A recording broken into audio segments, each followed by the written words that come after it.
thème de mon message en ce jour, c'est 10 qualités d'une bonne femme. Ce n'est pas toutes les qualités, il y en a tellement beaucoup, mais je vais m'appesantir sur 10 choses, 10 qualités d'une bonne femme. Et ce message n'est pas seulement pour les femmes mariées, pour les célibataires, pour les veuves, pour toute femme, 10 qualités d'une bonne femme. Et il y a 20, 30, 50, mais je vais me concentrer sur 10 seulement. Je salue aussi nos bien-aimées sœurs qui nous suivent sur Internet. Bonne fête à vous également. Nous allons nous tenir debout pour lire 2 passages des Écritures. Ruth 3, verset 11. La Bible dit dans Ruth 3, verset 11, « Maintenant, ma fille, ne crains point. » C'est Boaz qui parle. « Je ferai tout pour toi. Tout ce que tu diras, car toute la porte de mon peuple sait que tu es une femme vertueuse. » Une bonne femme, vertueuse et bonne femme, c'est la même chose. Tout le monde savait que Ruth était une femme vertueuse, témoignage de Boaz. Proverbe 12, verset 4. Proverbe 12, verset 4. Une femme vertueuse est la couronne de son mari, mais celle qui fait honte est comme la carie dans ses os. Une bonne femme est la fierté de son mari, mais celle qui fait honte est comme la carie dans ses os. Proverbe 31, verset 10. Proverbe 31, verset 10. Qui peut trouver une femme vertueuse? Elle a bien plus de valeur que les perles. Les bonnes femmes sont rares. Les bonnes femmes sont rares et tu dois être parmi les raretés. Amen. Proverbe 31, versets 29 à 31 pour finir. Proverbe 31, 29 à 31. Plusieurs filles ont une conduite vertueuse, mais toi, tu les surpasses toutes. Il faut être une bonne femme parmi les bonnes femmes. Amen. La grâce est trompeuse et la beauté est vaine. La force d'une femme chrétienne n'est pas d'abord sa beauté, ni son charme, mais la femme qui craint l'Éternel est celle qui sera louée. 31. Récompensez-la du fruit de son travail et qu'aux portes ses œuvres la louent. Que Dieu vous bénisse abondamment. Prenez place, s'il vous plaît. Les qualités d'une bonne femme. La première qualité dont j'aimerais vous parler, c'est la discrétion. Une bonne femme est discrète. Une bonne femme garde les secrets. Une bonne femme ne parle pas beaucoup. Elle garde les secrets de son mari. Elle garde aussi ses propres secrets. Elle ne parle pas beaucoup car la bouche qui parle beaucoup ne manque pas de divulguer des secrets. Prier, venir à l'église est une bonne chose, mais nous devons aussi avoir des caractères transformés. Et l'une des grandes qualités d'une femme, c'est la discrétion. Ce n'est pas d'abord sa beauté ni son charme, c'est cette capacité que tu as de garder les secrets.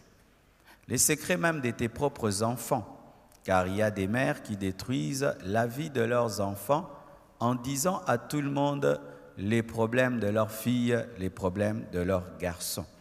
Une bonne femme est une femme discrète. Une bonne femme est une femme qui garde les secrets. Une bonne femme est une femme qui ne parle pas beaucoup. Aujourd'hui, je ne sais pas ce qui se passe dans le monde. Les femmes se disent tout. Ça, c'est grave. Amen. quel que soit le niveau de l'amitié que vous avez avec une amie, on ne se dit pas tout. Je vois des femmes qui partagent même leur intimité dans l'amitié. Toi, c'est comment, et puis vous parlez de cela. Bien aimé, ça, ce sont les habitudes des païennes. Amen. Hein? Parce que quand vous faites cela, vous êtes en train d'exposer votre couple, que tu sois satisfaite ou pas. Quand tu dis tout le temps à tes amis, non, mon mari me satisfait, tu peux pousser ton ami à envier ton mari. Et quand tout le temps tu dis que mon mari n'est pas à la mesure, tu es en train de faire qu'il y ait des ragots autour de ton mari, jusqu'à ce qu'un jour il l'entendra et vous ne pouvez pas savoir à quel point ça peut déstabiliser un mari. Lorsque on est une bonne femme, on garde les secrets. Des mères qui racontent tout aux tantes, tout aux oncles, que mon enfant, ma fille a fait ceci, mon fils a fait cela. Mais le problème, c'est que lorsque tu partages tout sur tes enfants et surtout leurs défauts, il peut se faire qu'après 2 ans, 3 ans, ton fils a changé, mais toi, tu as dit tellement du mal sur ta fille qu'on va répandre une mauvaise réputation sur elle et demain, tu bloques son mariage. Pourquoi? Parce que tu n'as pas su garder le secret. Mais pas seulement cela, des très bonnes choses aussi peuvent arriver à tes enfants, mais toi, tu dis tout à tout le monde et tu leur crées des combats. Tu leur crées des jalousies parce que maman, par orgueil entre guillemets, aimerait dire à tout le monde que mes enfants maintenant ont beaucoup d'argent, mes enfants maintenant sont très bien et ça tombe dans les oreilles des ennemis. Une bonne femme est une femme discrète. Son mari peut avoir des millions de dollars, elle ne le dit pas. Ils peuvent réaliser des grandes choses, elle ne le dit pas. Elle ne tombe pas dans la vantardise, dans la loquacité, en train de tout dire à tout le monde.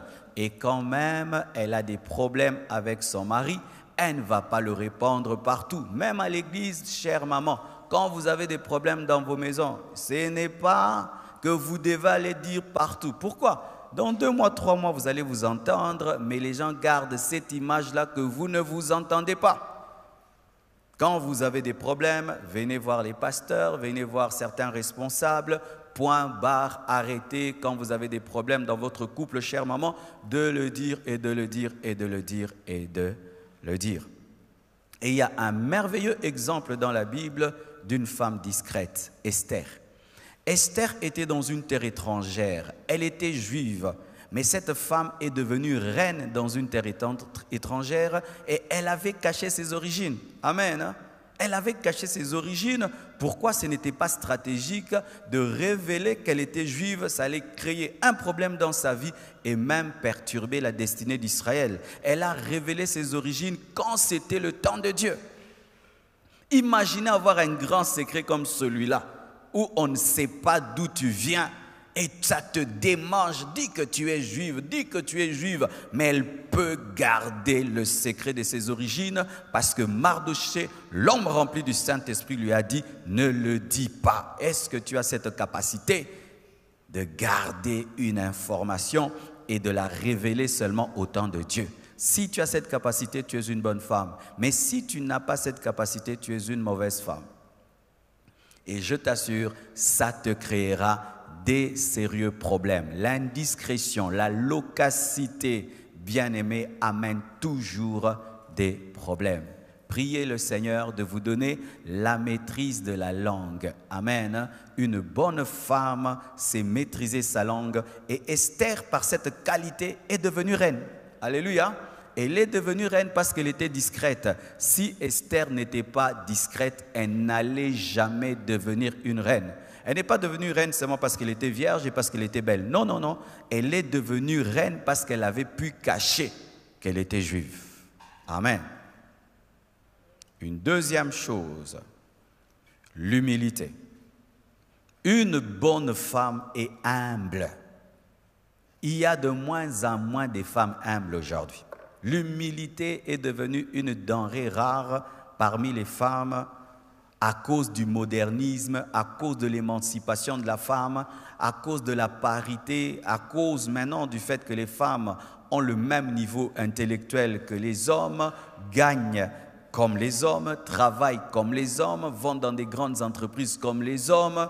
C'est comme si les femmes étaient humbles malgré elles parce que l'homme avait plus étudié, l'homme avait plus d'argent. Mais aujourd'hui que les femmes peuvent avoir autant d'argent que les hommes, peuvent étudier dans les mêmes universités, peuvent faire tout ce que l'homme fait aujourd'hui, du coup, l'humilité a disparu. Chère maman, tu peux avoir toute la beauté du monde, mais si tu n'es pas humble, tu n'es pas une bonne femme. Une bonne femme est une femme simple. Une bonne femme est une femme brisée. Une bonne femme est une femme qui est morte à elle-même. À elle-même. Est-ce que maman, tu es brisée? Ton orgueil, que tu sois célibataire, que tu sois une femme mariée, est-ce que tu as vaincu l'orgueil?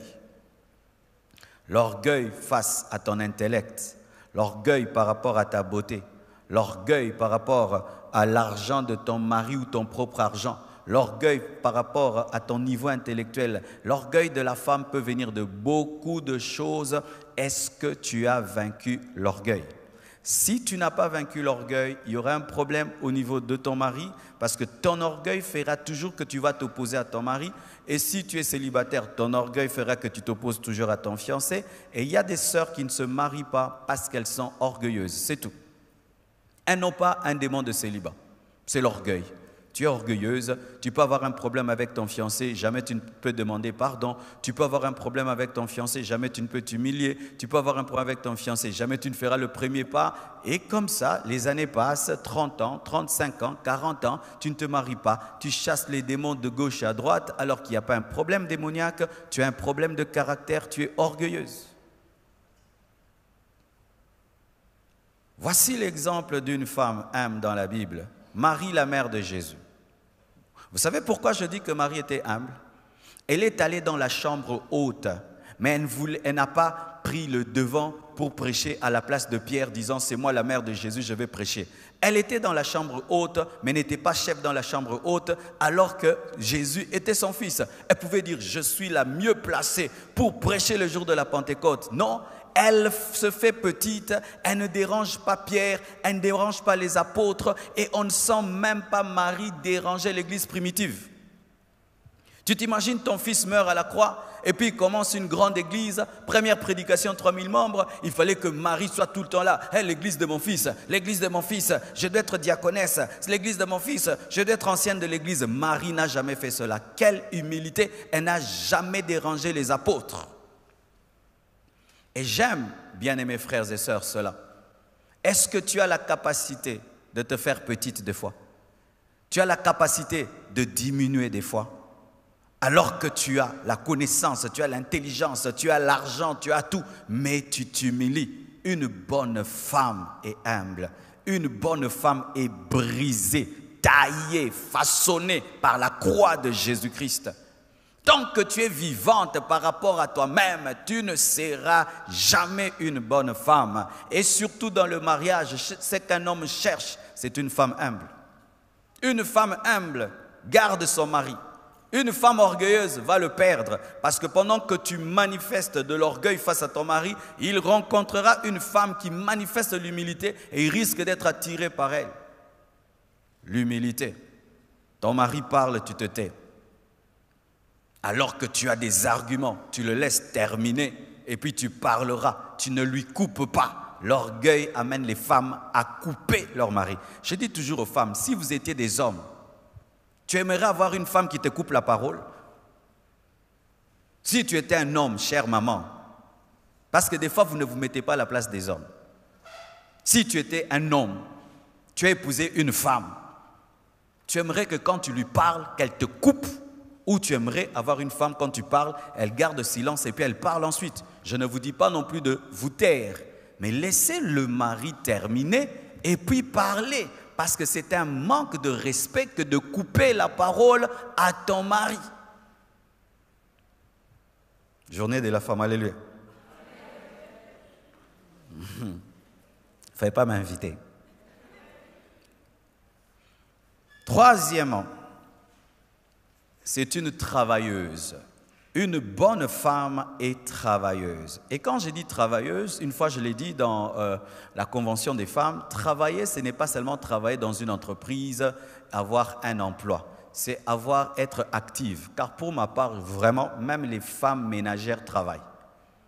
Ah, je vous assure, s'il fallait donner un salaire à une femme ménagère, elle gagnerait beaucoup. Parce que quand tu prends une bonne, mettons que tu la payes 250 $, parce que seulement elle lave les enfants, elle les nourrit. Mais ta femme fait plus que cela. Elle lave, elle les nourrit, elle les éduque. Ton cuisinier, tu lui payes 150 $, mais ta femme prépare aussi. Ton jardinier, tu lui payes 150 $, mais ta femme aussi des fois fait le jardin. Celui qui te donne des conseils, tu peux lui donner même 500 $ par mois. Ta femme aussi te donne les conseils. Donc une femme, même si elle ne va pas au travail, elle travaille à la maison. Mais vous êtes souvent impayés. Alléluia. Alors maman, ne dis jamais que tu ne travailles pas. Maman, tu fais quoi dans la vie? Moi, je ne travaille pas. Oh, prendre soin des enfants. Ah, quel travail. Gérer une maison, gérer un mari qui se réveille le matin. Où est mon pantalon? Où est ma veste? Mon café, mon thé. Ah non, c'est grave, c'est grave. Alléluia. Une bonne femme est active. Une bonne femme n'est pas amoureuse de la télévision et de la télécommande. Tu as ton divan connu dans la maison. Les divans des mamans. Il y a les divans des papas. On peut comprendre un peu le divan des papas. Mais le divan des mamans et la télécommande des mamans, quand seulement tu t'assieds là, tout c'est là. Les beignets là, bouillis là, l'été là, les foufous là, la chikwang là. Quand tu t'assieds là, c'est la tour de contrôle. Et vous aimez vous placer dans un coin de la maison où vous surveillez les allers-retours. Comme ça, quiconque passe au Tindier. Je connais une femme comme ça. Donc, quand elle s'assied à la tour de contrôle, il faut éviter qu'elle te voie. Soit mon au Tindier. Hé, Yakawa, Yelanga, Yelanga, Memelanga. Une femme n'aime pas la télé. Une femme n'est pas attachée aux séries télévisées. Tes enfants attachés aux séries télévisées, toi aussi. Et vous, mes sœurs qui êtes célibataires, quand déjà tu prends l'habitude à la maison, tu ne travailles pas. Tu es madame télévision. Quand tu te marieras, tu auras de sérieux problèmes. Beaucoup de sœurs se marient. Il suffit seulement qu'elles torchonnent. Rien que cette partie-ci, Amélie Pema. Nase musala mingi, usali nini? Na torchonné, oyo nyoso. Même si vous avez des domestiques, chères sœurs, repasse tes habits, lave tes habits. Même si vous avez des domestiques, va à la cuisine, va travailler. Arrange ta chambre, classe tes habits, balaye ta chambre. Même si vous avez des domestiques, faites-le. Pourquoi? Quand tu vas te marier, tu auras un problème cardiaque. Pourquoi? Parce que tu es tellement paresseuse qu'un petit travail te fatiguera. Et qui te dit que ton mari aura déjà le moyen de te payer un domestique? L'habit que tu as porté, ma soeur, tu l'as repassé toi-même. C'est votre domestique qui l'a repassé. Hein? Votre chambre maintenant, si nous devons vous accompagner maintenant dans la chambre, qui peut nous amener dans sa chambre? Maintenant. On peut aller, hein? Qu'est-ce qu'il y a sous ton lit? Sous le lit, c'est devenu une armoire avec des toiles d'araignée. Tu n'arranges que là où les gens passent. Là où on ne passe pas, tu n'arranges pas. Tu arranges ta maison après 3 mois. Donc tu as 3 mois de désordre, 1 jour de propriété. Une femme est travailleuse. Quand elle gagne l'argent, elle pense comment investir. Elle ne pense pas aux bijoux. Amen, hein? Une femme chrétienne, quand elle a l'argent, elle dit comment je vais investir, comment je vais multiplier. Elle ne pense pas d'abord aux habits, elle ne pense pas d'abord aux bijoux. Elle pense à investir et à multiplier. Quel projet tu as, chère femme? Est-ce que tu rapportes même l'argent à la maison ou tu as le projet de le faire? Car sachez, comme je le dis toujours, si pendant la vie de ton mari, tu n'apprends pas à te battre pour gagner l'argent, le jour qu'il mourra, on t'appellera pauvre veuve. Mais si pendant qu'il est vivant, tu sais chercher l'argent, tu sais gagner l'argent, tu sais investir, quand il mourra, on t'appellera riche veuve. Quittez celle-ci. Beaucoup de femmes africaines attendent le mariage comme étant un salut financier. Pourquoi tu ne te bats pas dans la vie? J'attends qu'on m'épouse. Pourquoi tu ne cherches pas le travail? J'attends qu'on m'épouse. Pourquoi tu ne fais rien dans la vie? J'attends qu'on m'épouse. J'attends que Dieu me donne un mari riche. L'homme a un cerveau, tu as aussi un cerveau. L'homme a des mains, tu as aussi des mains. Et voici une femme travailleuse dans la Bible, Ruth. Nous aimons beaucoup parler de Ruth. Oh, Ruth a eu Boaz, Boaz a eu David, Boaz ceci. Mais sachez, Ruth a eu le mariage comment? C'est parce qu'elle était allée glaner dans le champ de Boaz. Ruth, c'est l'exemple d'une jeune fille qui va travailler à Vodacom et le patron de Vodacom l'épouse. C'est comme ça que Ruth s'est mariée. Elle est allée travailler à Vodacom et là, elle a accepté même de balayer Vodacom et le chef l'a vue et l'a épousée. Le mariage ne vient pas qu'en priant, jeûnant, venant à l'église. Tu peux avoir le mariage en investissant. Tu fais les affaires et tu rencontres un homme d'affaires. Tu bosses et tu rencontres un autre qui bosse. Elle est allée dans le champ et elle a rencontré un autre homme qui aime les champs. Celui qui travaille rencontre la bénédiction. Je vous assure, il n'y a pas un grand malheur dans la vie d'un homme que d'avoir une femme paresseuse. D'avoir une femme paresseuse. Et la paresse s'accompagne toujours de la saleté, s'accompagne toujours du désordre et s'accompagne toujours du gaspillage. Une femme qui travaille apprend à respecter la valeur de l'argent. Ma sœur, avec l'argent que tu gagnes, tu ne penses même pas acheter une parcelle et construire. Tu as même la paresse de construire ta propre maison. Tu es étudiante, tu ne te donnes pas étudier avec sérieux parce que tu es une femme. Pourquoi je vais me donner à distinguer? Moi, je ne veux pas être professeur. Pourquoi tu ne peux pas être professeur, ma sœur? Pourquoi tu ne peux pas aussi distinguer comme les autres? Non, un homme va m'épouser. Voici, si tu es une femme bagarreuse, quand tu auras des enfants, tu auras des filles qui savent se battre dans la vie parce qu'elles vont te prendre en modèle. Mais si tu es une mère paresseuse, tu auras des filles qui vont te ressembler parce qu'elles diront « Maman ne fait rien dans la vie, mais elle gagne bien la vie. » Si tu veux engendrer des filles exceptionnelles, sois une femme qui travaille dur. Elles vont te regarder, elles vont prendre exemple sur toi. Une bonne femme travaille. Alléluia. Elle n'a pas peur de transpirer. Elle n'a pas peur de toucher le torchon. Elle n'a pas peur de prendre le balai. Même si tu as des travailleurs, des fois, il faut les mettre de côté. Alléluia. Ou toi-même, tu entres dans la cuisine. Ce n'est pas toujours bon que le mari ne mange que la nourriture du travailleur et du travailleur. Ruth a été élevée parce qu'elle travaillait. Elle a accepté même une basse besogne pendant un temps, glaner, ramasser dans le champ. Et Dieu lui a donné le champ, car si tu épouses Boaz, le propriétaire du champ, le champ est à toi.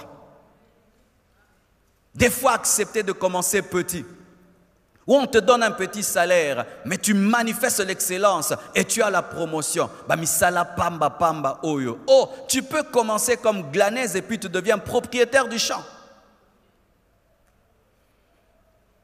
Mais lorsque tu travailles, équilibre toujours le travail et le couple. Amen. Et ça dans tous les domaines. Que ce soit le travail à la maison ou le travail en dehors de la maison, il ne faut pas non plus tomber dans le piège où tu n'es que boulot, boulot. Tu oublies que tu as des enfants, tu oublies que tu as un mari, tu oublies de prendre soin de ta famille. Et même vous qui travaillez à la maison, il y a des femmes qui du matin au soir ne font que s'occuper de la maison, oublient les enfants et leur mari. Ça encore, c'est un défaut. Amen. Tongo, balayer, balayer, nettoyer, nettoyer, balayer, balayer, préparer, préparer, nettoyer. Celui pour qui tu balayes, pour qui tu nettoies, tu ne causes pas avec lui, tu ne lui parles pas, tu ne lui donnes pas la tendresse et l'amour, mais tu es balayé, préparé, envoyé, balayé, préparé. Encore une autre erreur. Le bonheur est dans l'équilibre. Alléluia. Dans l'équilibre, car il y a des femmes qui fuient leur mari en travaillant beaucoup pour leur mari.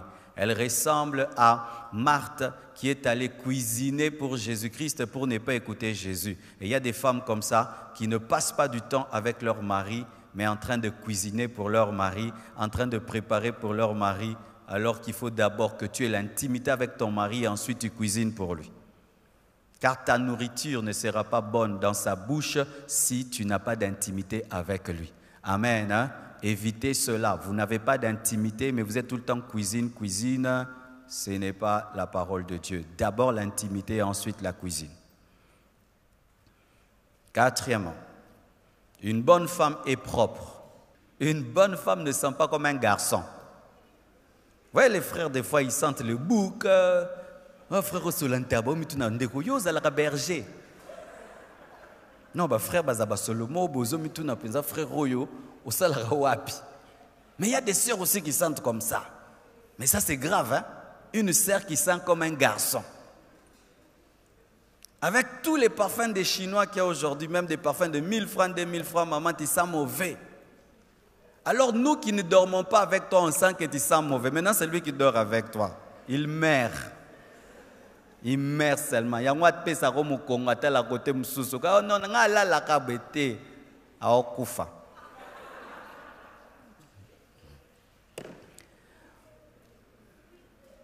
À cause du fait qu'anatomiquement, Dieu vous a créé différentes de nous, vous devez être très propre. Et là, je bénis Dieu pour les enseignements que maman Marceline donne. J'aimerais même qu'elle puisse reprendre ces enseignements-là sur la propreté de la femme. Je vous assure, même il y a des sœurs qui ne se marient pas parce que vous avez une mauvaise odeur. Ah oui? Une mauvaise odeur. Et nous, les chrétiens, si nous mettons tout sur le dos des démons,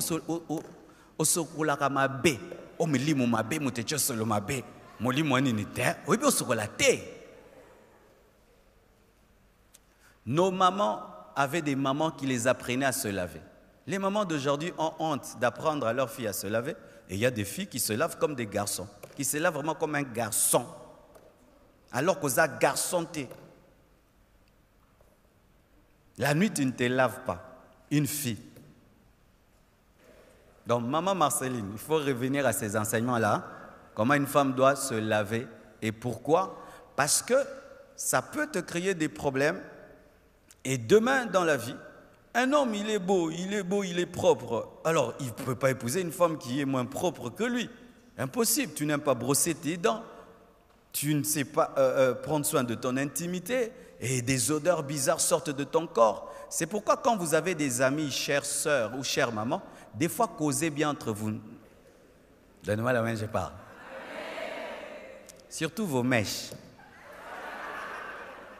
Maman, c'est vrai que tu aimes beaucoup ces mèches, ça t'a coûté cher. Mais ça durait, hein? Ça durait. Les mèches des femmes sentent très mauvais. Pourquoi? Parce que vous avez l'esprit d'économie. Il faut enlever, changer. Tu reviens tes propres cheveux, le temps que peut-être tu laves les mèches ou tu changes les mèches. Et aussi quand vous vous mettez aussi à mettre les chocos, ça donne aussi des odeurs parce que vous brûlez la peau. Et maintenant, quand l'odeur de la peau s'attache à l'habit, ça crée des problèmes. Alors si tu aimes les chocos, vraiment sois très propre, mais moi je te déconseille. Pourquoi? À force de brûler la peau, de la brûler et de la brûler, tu auras une odeur malgré que tu te laves, malgré que tu mets tout. Et surtout, l'odeur du choqué au parfum, ça crée encore une autre mauvaise odeur. Pourquoi tu as mélangé une mauvaise odeur avec une bonne? Voici ce qu'il faut faire. Tu te décides, tu ne mets plus. Chère sœur qui n'est pas mariée, quand tu es toute noire et tu te fais claire, tu sors de ta destinée. Parce que quand Dieu te crée noir, il a déjà préparé un homme qui va t'apprécier tel que tu es. Maintenant, quand tu quittes ta peau noire, tu deviens clair, il y a un homme qui va t'épouser parce que tu es clair, mais il n'est pas l'homme de ta vie, parce que Dieu t'avait préparé pour quelqu'un qui va t'apprécier en tant que noir. Alors maintenant, celui qui va t'épouser parce que tu es clair, alors que tu es noir, vous voyez maintenant quand tu deviens clair par les chocos, ça a des hauts et des bas. Amen. Et cette propreté ne doit pas être qu'extérieure. Parce que maintenant, il y a des femmes qui ont une propreté extérieure. un beau jean, un beau body, nanana, mais une propreté doit être d'abord intérieure. Tu ne dois pas te rendre propre ou belle pour les autres, tu dois le faire pour toi-même. Avoir une propreté extérieure et intérieure, veiller sur la propreté de tes vêtements, la propreté de ton corps, la propreté de ton intimité, la propreté de ta peau, de tes cheveux, de tes dents. Il faut veiller dessus, je vous assure, et tu dois être ordonné. Un garçon peut ne pas savoir où se trouvent ses chaussures, où se trouvent ses pantalons, mais pas une femme. Une femme au cœur zaola tautuna. Bodi nangane kendaki wap. Zato kende lukayo. Tokuta kiangolo na couloir. Ok, bon sapatu nanga moko.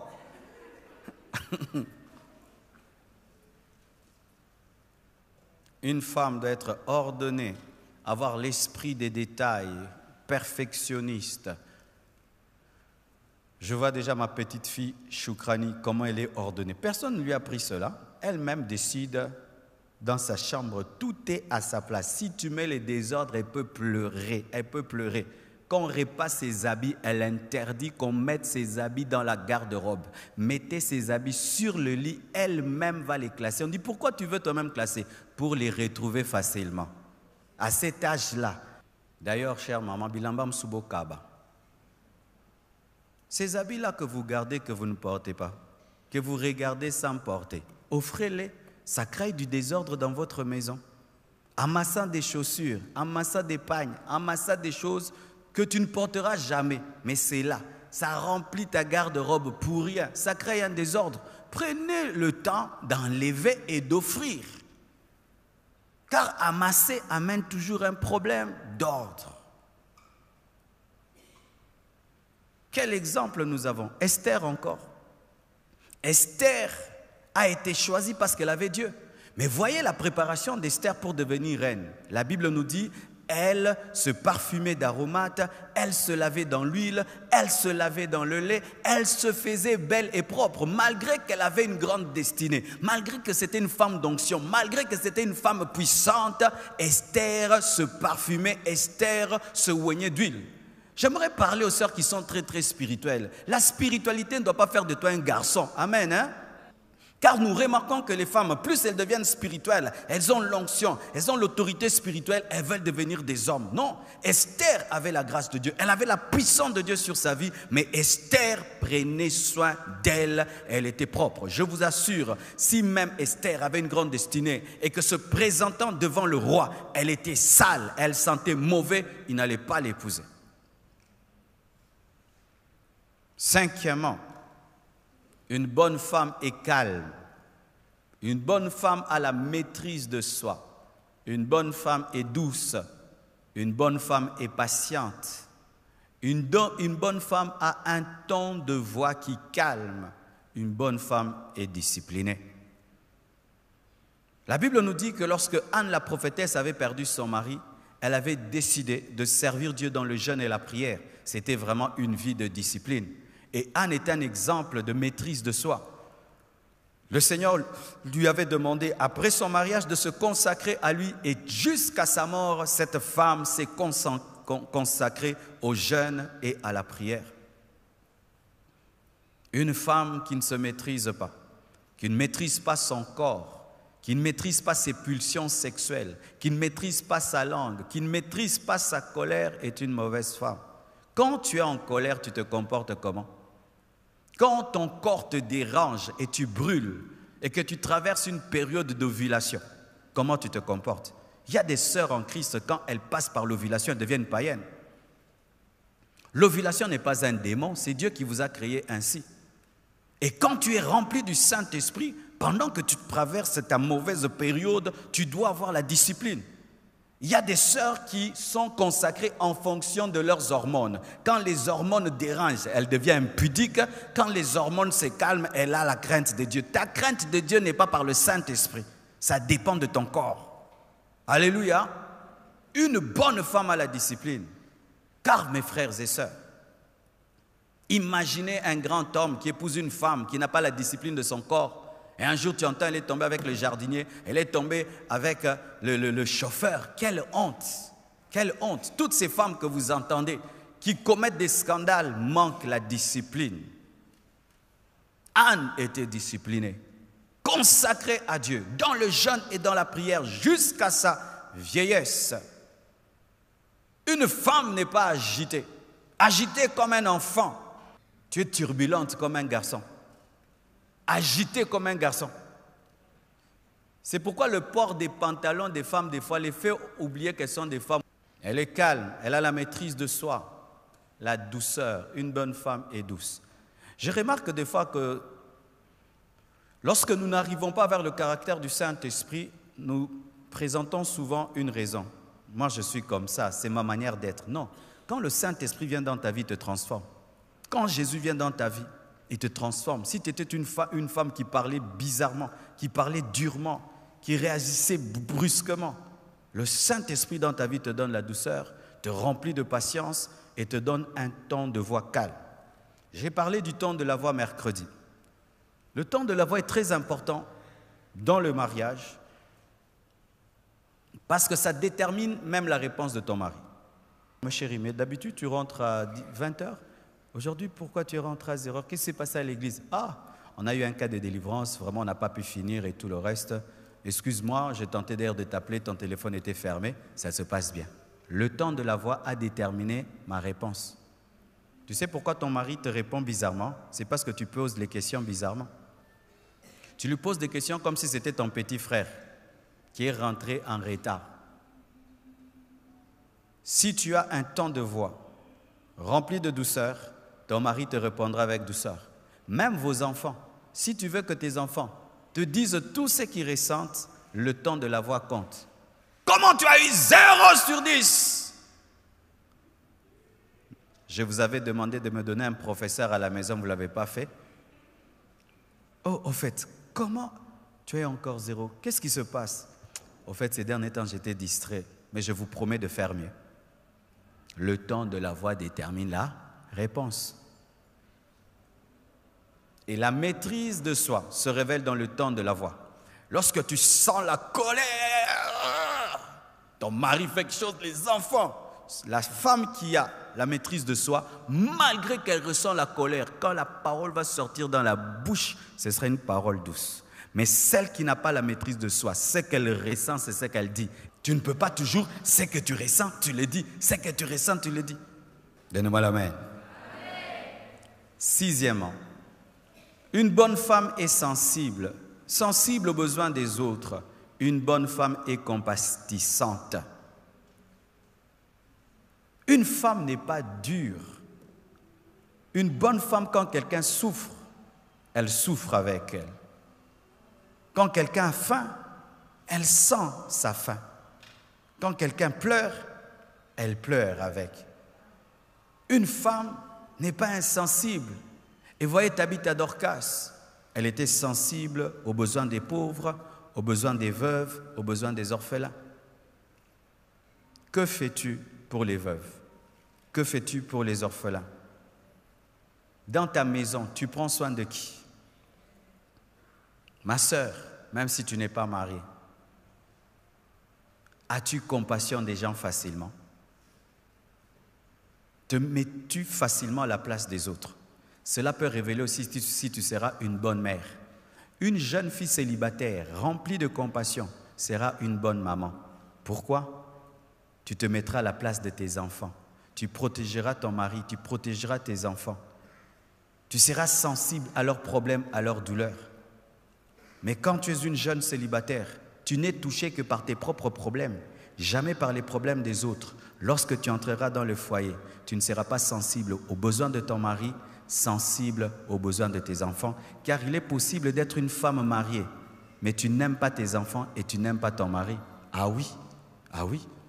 Il y a des femmes qui ne préparent que lorsqu'elle a faim. Le mari peut traverser des moments difficiles dans son travail. Elle ne s'en occupe même pas. Une femme est sensible, sensible aux besoins des autres. Et chère maman, écoutez un peu. C'est un homme qui vient vous parler. Nous les hommes, nous sommes très touchés lorsque tu travailles dur de voir ta femme qui comprend que tu travailles dur. Mais quand vous nous prenez des fois pour des distributeurs de billets, mais sans vous occuper de la souffrance et du travail que nous avons, ça nous fait très mal, très mal. Ça fait plaisir à un homme. Tu reviens du travail et tu as beaucoup travaillé et tu sens ta femme ne pas s'occuper de ce que tu ramènes, mais s'occuper de ta personne et remarquer que tu es vraiment très fatigué ces derniers temps. Et nous aimons beaucoup le massage des pieds. Alléluia. Mais toi maintenant, tu te précipites vers le sac de ton mari, prendre l'argent, mais tu ne t'occupes pas des pieds qui étaient debout pendant des heures du temps. Septièmement, nous sommes en train de finir. Une bonne femme est soumise, sans rébellion à son mari, et soumise à ses autorités. Non autoritaire devant son mari, même si tu es colonel. Traite son mari comme un seigneur. Et quand elle est célibataire, elle est prédisposée à la soumission. Une fois, il y a une sœur célibataire. Je dis, ma sœur, pourquoi tu n'épouses pas cet homme? Elle dit, pasteur, cet homme va me faire pécher. Pourquoi? Je ne trouve pas qu'il va me pousser à me soumettre à lui. Ça peut être trop. Chère sœur, quand tu es célibataire, tu dois avoir la prédisposition de te soumettre. Comme les païens disent que la marmite aime le couvercle, une bonne femme attend un couvercle. Elle aimerait sentir une autorité au-dessus d'elle. Même quand elle est célibataire, elle dit, qui va dominer sur moi vraiment? Elle prie, Dieu, donne-moi un mari qui va être mon Seigneur. Mais quand vous demandez le mariage, vous voulez seulement avoir des amis? Non, ton mari n'est pas que ton ami, c'est aussi ton chef. Si tu ne traiteras pas ton mari comme ton chef, ne te marie pas. Amen, hein? Vis toute seule jusqu'à ta mort et à l'enlèvement de l'église. Mais si tu veux le mariage, tu dois te préparer à avoir un chef dans ta vie et avoir le plaisir d'avoir un chef.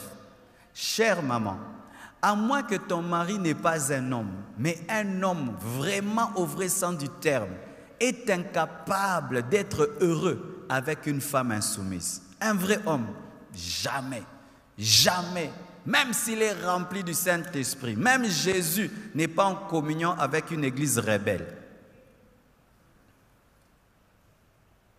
Traites-tu ton mari comme un chef? Traites-tu ton mari comme un chef? Une bonne femme traite son mari comme un chef. La Bible nous dit que Sarah appelait Abraham son Seigneur. Est-ce que tu traites ton mari comme un chef? Et ne vous laissez pas influencer par le modernisme actuel, avec la culture actuelle où les Blancs sont en train d'influencer même les Africaines. C'est vrai, la femme n'est pas l'esclave de l'homme. L'homme doit aimer la femme, mais la femme aussi doit être soumise.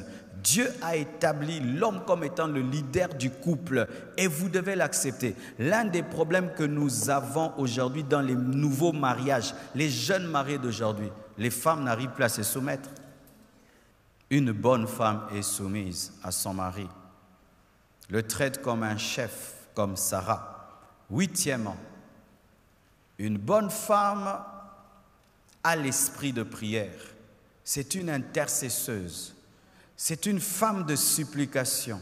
C'est une femme qui a la vie de prière. C'est une femme qui est toujours à la brèche. Quelle est ta vie de prière, maman? Quelle est ta vie de prière, ma sœur? Maman, avec tous les enfants que tu as, tu dors sans prier.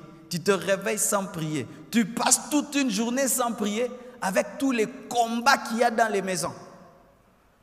Si Dieu te révélait ce qui se passait dans ta maison, peut-être tu as un travailleur qui est sorcier, tu ne le sais pas. Peut-être que tu as un chauffeur sorcier, tu ne sais pas. Peut-être que ta sentinelle est sorcière, tu ne sais pas. Un homme était toujours fidèle à sa femme pendant des années. Et un jour, après des années, il est tombé dans l'infidélité. Lui qui revenait toujours à temps est revenu en retard. Vous savez ce qui est arrivé? Il rentre à la maison chez lui, il ne voit pas la maison. Il voit le numéro 10, le numéro 12, mais il ne voit pas le numéro 11. Il cherche sa maison jusqu'à 5 heures. Vers 6 heures, sa maison apparaît. Il va voir la sentinelle. Il dit, mais je ne comprends pas. Cette maison, toute la nuit, je l'ai cherchée, je ne l'ai pas vue. Mais comment je vois maintenant la maison à cette heure-ci? Il parle à la sentinelle durement. Et puis la sentinelle finit par avouer, dit, au fait, moi depuis toutes les années que j'ai travaillé dans cette maison, moi je vous protège toujours, jamais la maison Bandundu. Parce que vous êtes très attaqués, il y a des voleurs qui viennent et tout, comme ça quand ils vous cherchent, ils ne vous voient pas, vous dormez au Bandundu, et puis je vous ramène à Kinshasa.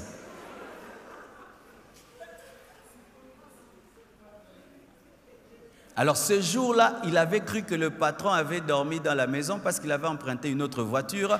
Il ne s'était pas comporté comme d'habitude, mais ce jour-là, le patron n'avait pas dormi dans la maison. Et maintenant, quand lui est venu, la maison était partie au Bandundu. Et elle était revenue à 6 h du matin. Vous imaginez? Ils ne savaient pas depuis toujours qu'ils avaient une sentinelle sorcière. Une bonne femme prie. Prie pour son mari. Prie pour ses enfants, prie pour sa maison, prie pour la nourriture, prie et prie et prie et prie et prie et prie. Elle a un rendez-vous avec Dieu. Elle a même un endroit dans la maison où elle va chercher Dieu. Quelle est ta vie de prière, maman? Il y a des choses que tu ne combattras, que tu ne vaincras jamais dans l'intelligence. Jamais.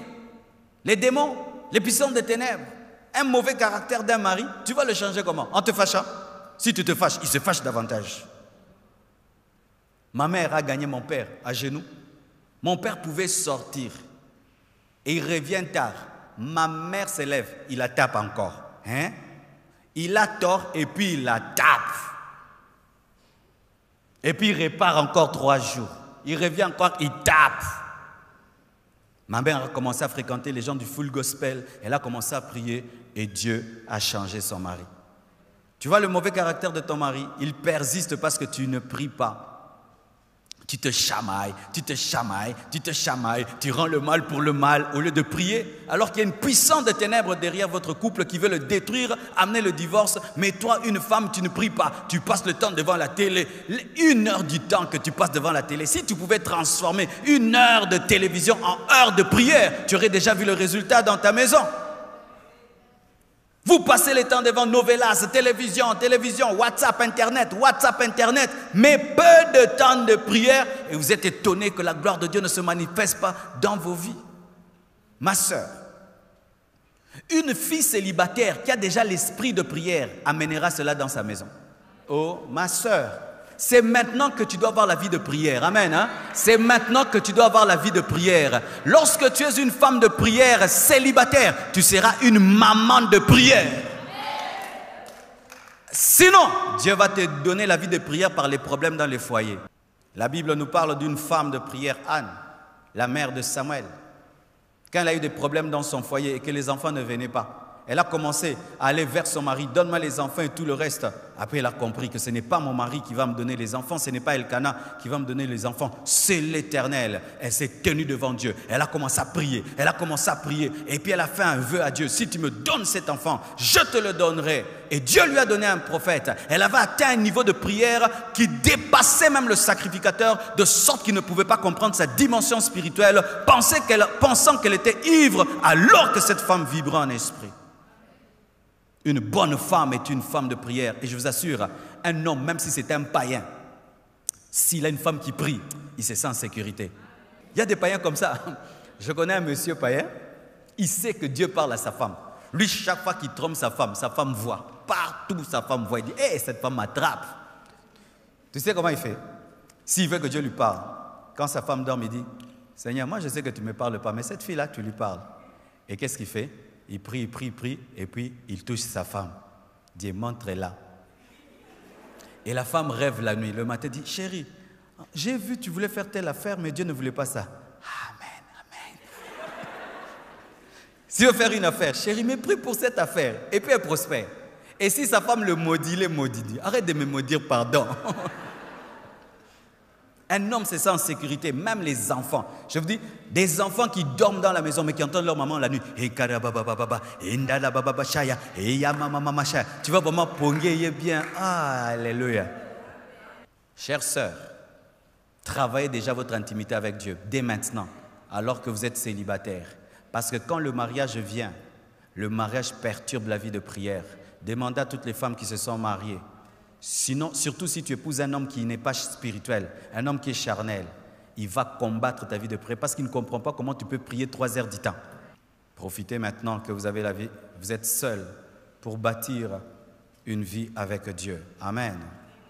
Pour terminer, 10e. Ah, 9e, ok. C'est une femme qui a la connaissance des Écritures, une femme qui médite la Bible, qui est régulière aux enseignements à l'église, qui aime les enseignements, les explications. Vous voyez, pendant que j'enseigne comme ça, les bonnes femmes sont contentes. Bonne femme aime la connaissance, parce que la connaissance te permet de discerner les prophéties. Amen. C'est une femme qui a la connaissance des Écritures, qui médite la Bible, qui lit même des livres spirituels. C'est une gagneuse d'âme, une enseignante de la parole. Et je bénis Dieu pour le programme des femmes cette année. Nous allons faire la DNM des femmes. Nous voulons aussi découvrir des appels parmi les femmes. Et il y a une femme dans la Bible qui s'appelait Priscille. Priscille était une femme qui maîtrisait les Écritures, de sorte qu'elle était à côté de son mari Aquila. Elle a pu même corriger un grand apôtre de la parole qui n'enseignait pas la Bible avec exactitude. Une bonne femme lit la Bible. Où sont parties ces femmes qui ont tout le temps leur Bible à côté, qui mémorisent des versets bibliques, qui conseillent leurs enfants avec les il est écrit? Quelle est ta relation, maman, avec la Bible? Ma sœur, quelle est ta relation avec la Bible? J'ai remarqué ceci. Si même tu n'es pas très intelligente, si même tu n'as pas une très grande sagesse, les femmes qui lisent beaucoup la Bible ont une grande sagesse. Pourquoi? Elles ont la connaissance de la Bible. Elles peuvent te dire, la Bible dit, la Bible dit. Est-ce que tu peux dire la Bible dit? Souvent, vous nous laissez à nous les hommes la Bible. Vous laissez aux hommes de maîtriser les Écritures. Quand ton mari est en train de lire un bon livre, demande-lui ce livre-là pour lire aussi. Sachez ceci dans le foyer. Quand tu laisses ton mari grandir spirituellement et toi tu ne grandis pas, vous allez être 2 étrangers dans le même couple. Aimez la parole de Dieu. Enseignez la parole de Dieu. Prenez soin des nouveaux venus où tu enseignes la parole de Dieu. Si même vous ne croyez pas que la femme a un ministère de la parole, parce qu'il y a des femmes qui ne croient pas ça, ça c'est pas la Bible. Mais Dieu ne t'empêche pas de connaître la Bible pour aider les gens. Quelqu'un qui dévie dans la saine doctrine, tu le ramènes dans la doctrine. Méditez la Bible, lisez la Bible. Vous allez acquérir la sagesse de Dieu et vous serez utile à Dieu comme Priscille l'était. Vous allez gagner les âmes, amener les âmes. Dans cette église, la personne qui gagne la plus les âmes, c'est une femme, ce n'est pas un homme. Dans cette église, le premier agent de croissance de cette église, ce n'est pas un frère, c'est une femme. Pour terminer, 10e, une bonne femme est une amie de Dieu. C'est une amie du Saint-Esprit. C'est une amie de Jésus. C'est une femme qui développe une intimité avec Jésus au point où tu penses qu'elle touche Jésus. Au point où tu penses que Jésus est devenu physique dans sa vie. Comme Marie de Magdala, qui est devenue l'amie de Jésus. Et je t'assure, si tu es marié, une femme qui développe une forte intimité avec Jésus, son mari la craint. La première beauté d'une femme n'est pas son maquillage, c'est l'onction du Saint-Esprit sur sa vie. La première chose que vous devez chercher le matin, ce n'est pas mettre le rouge à lèvres, c'est vous agenouiller, être des amis du Saint-Esprit. De sorte que tu puisses dire à ton mari, Jésus m'a dit, le Saint-Esprit m'a dit, ne fais pas ça. Alléluia. Une bonne femme est une femme prophétesse. Être prophétesse, ce n'est pas seulement le ministère, c'est-à-dire que tu as la capacité d'entendre Dieu. Où tu pries pour tes enfants, tu dis, je vois que tu es un mauvais ami, fais attention. Alléluia. Je vous assure, l'une des grandes bénédictions que j'ai dans ma vie, j'ai une femme qui a des révélations vraies. Elle peut te dire des choses, tu les fais, tu vois la main de Dieu. Alléluia. Marie de Magdala était une amie de Jésus. Et c'est à elle que Jésus a révélé qu'il précédait ses disciples en Galilée. Elle a pu leur donner le programme de Jésus. Une bonne femme est une adoratrice. Elle cuisine en chantant. Elle prépare en chantant. Elle s'habille en chantant. elle amène tout le temps l'esprit d'adoration. Elle est dans sa voiture, la musique chrétienne, la musique chrétienne. Mais si ma sœur, yo lela bawana, tu es une sœur en Christ, mais tu écoutes la musique mondaine. Tu te maries, c'est toi qui apprendras à tes enfants les pas des danses du monde. Une bonne femme est une adoratrice. Et une adoratrice répand tellement de joie dans la maison. Et même quand vous traversez des moments difficiles, l'esprit d'adoration que là fait que tu ne sens pas que vous passez par des moments difficiles. L'homme rentre vite à la maison quand il sait qu'il va trouver une femme heureuse. Là, il rentre vite et qui m'a embouteillage. Mais quand il sait qu'il a laissé une femme en colère et il va trouver une femme en hyper colère. Chers célibataires, je vous donne un petit conseil. Si vous n'avez pas trouvé un bon mari, ne vous mariez pas. Parce que dans le mariage, soit c'est le ciel, soit c'est l'enfer. Que Dieu vous bénisse abondamment. Nous allons nous tenir debout et nous allons prier. Prie pour ton cœur, prie pour ta vie et demande que Dieu fasse de toi une bonne femme. Prions au nom de Jésus-Christ. Seigneur Jésus, je me suis efforcé de communiquer cette parole aux femmes en cette soirée. Je prie, Père éternel, que chacune d'elles puisse recevoir sa part et soit capable, Seigneur, de mettre en pratique ta parole. Tu connais, Seigneur, le problème de chacune d'elles, le défaut de caractère de chacune d'elles, les luttes de celles qui sont mariées, de celles qui sont veuves et de celles qui sont célibataires. Je prie, Père éternel, que ta puissance opère, car ce n'est ni par force ni par puissance, mais c'est par le Saint-Esprit. Tu as dit, Jésus, que sans toi nous ne pouvons rien. Jésus, sans toi, ces femmes ne peuvent pas être des bonnes femmes. C'est toi qui as transformé la femme samaritaine en évangéliste. Et c'est toi seul qui peux transformer chacune des femmes présentes ce soir en bonne femme. Tu es le cep et elles sont le sarment. Daine les attacher à toi afin qu'elles portent le fruit de l'humilité, de la simplicité, de la discrétion, de la vie de prière, de la soumission, de la joie, de l'adoration, de l'amitié, de l'intimité avec toi. Ô Dieu, exauce ma prière et accorde-moi d'engendrer par le ministère du Saint-Esprit des bonnes femmes. Shandarabase, Yerebashai, Sharazabakaya, Yetkerebasim Pradakaya, Shunte Karabazim Prabaya Torobosekerebebesha. Ô Dieu, fais-le.